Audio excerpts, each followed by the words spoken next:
नहीं तो नाम जापक इसीलिए शुभ कर्म ही करेगा, क्योंकि बिना किए तो कोई कुछ रह नहीं सकता। तो जो क्रिया का वेग है वो कैसे जाएगा? शुभ कर्मों में ही तो जाएगा। लेकिन वो नाम जब छोड़ के शुभ कर्म में नहीं लगेगा। जो शुभ कर्म हो जाए वो है। अगर शुभ कर्म की प्रधानता रहेगी तो नाम जब छूट जाएगा। और नाम जब शुभ अशुभ दोनों को मिटाता है तभी भगवत प्राप्ति होती है।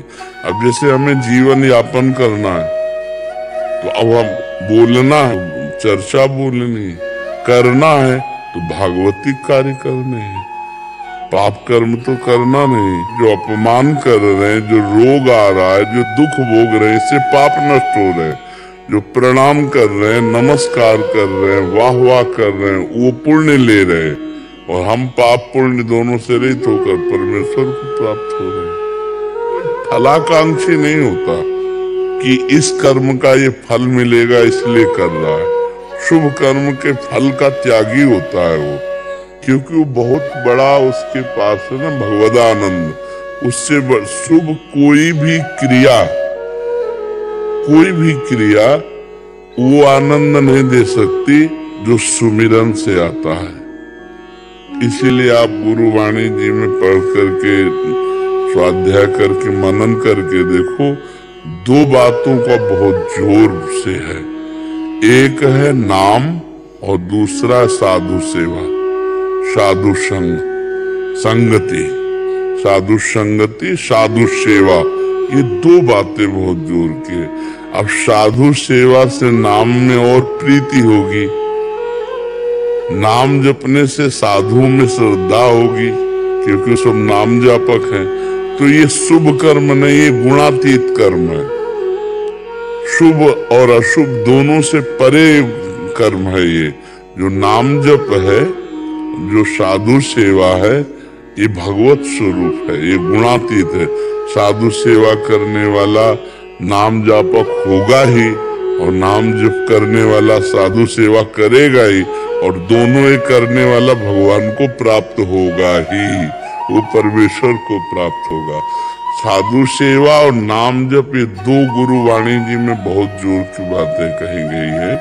जितने भी संतों की देखो तो बस उनकी जब वाणी पकड़ो तो नाम नाम नाम, जहां देखो नाम की महिमा और संतों की सेवा, संगति साधु की, समाज साधु समाज की सेवा, और भगवान नाम। जीव की जो सेवा है ये भगवान की प्रसन्नता के लिए, तो ये शुभ कर्म ना होकर ये भगवत कर्म हो जाता है। और जब हम अपनी वासना की पूर्ति के लिए कोई शुभ कर्म करते, दान पुण्य ये सब, वो कर्म बन जाता है, वो कर्म होता है शुभ कर्म। लेकिन जब हम वो भगवान के लिए करते हैं तो भगवत कर्म बन जाता, वो शुभ कर्म नहीं रहता। तो वो शुभ कर्म नहीं हुआ, वो भगवत कर्म हुआ। एक होता है अशुभ कर्म, एक होता शुभ कर्म, एक होता भगवत प्रीत्यर्थ कर्म, भगवान के लिए करना, तो वो त्रिगुणातीत कर्म होता है। तो भक्त के द्वारा जो कर्म होता है भगवत प्रीत्यर्थ कर्म होता है। अब जैसे आप यहाँ आए हैं तो ये आपका शुभ कर्म नहीं हुआ, ये भागवतिक कर्म हुआ।